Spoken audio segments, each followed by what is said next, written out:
అంటే ఏ బేసిస్ పైన మా పిటిషన్ రిజెక్ట్ అయిందో కూడా ఇప్పటివరకు తెలియదు.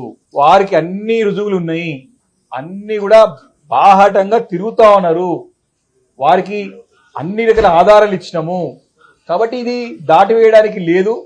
కోర్టు కూడా ఏం చెప్పింది, మీరు నిర్ణయం టైం ఫ్రేమ్లో తీసుకోండి, ఏ నిర్ణయం తీసుకోండి, దానిపైన సమీక్షించేటిది రివ్యూ చేసేటి అధికారం కోర్టులకు ఉన్నది.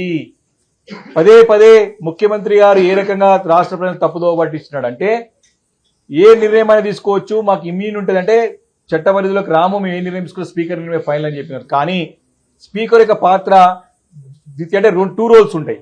స్పీకర్ లోపల ప్రొసీడింగ్ నడిచేటప్పుడు ఒక పాత్ర, ట్రిబ్యునల్ ఉన్నప్పుడు ట్రిబ్యునల్ చైర్మన్ గా జడ్జి పాత్ర. ఏదైతే ట్రిబ్యునల్ చైర్మన్ గా తీసుకునే నిర్ణయం ఏదైతే ఉంటుందో that can be reviewed by the judiciary, court review చేయొచ్చు అన్నది. కాబట్టి స్పష్టంగా ఉన్నది. కాబట్టి ఈరోజు ఈయన ఏ నిర్ణయం తీసుకున్నా ఈ యొక్క నిర్ణయాన్ని హైకోర్టులో తప్పకుండా రివ్యూ వస్తుంది. అన్ని ఆధారాలు ఉన్నాయి, ఓపెన్ ప్రూఫ్స్ ఉన్నాయి, వారు కూడా అన్ని ఉన్నాయి కాబట్టి తప్పకుండా తప్పించుకోలేరు.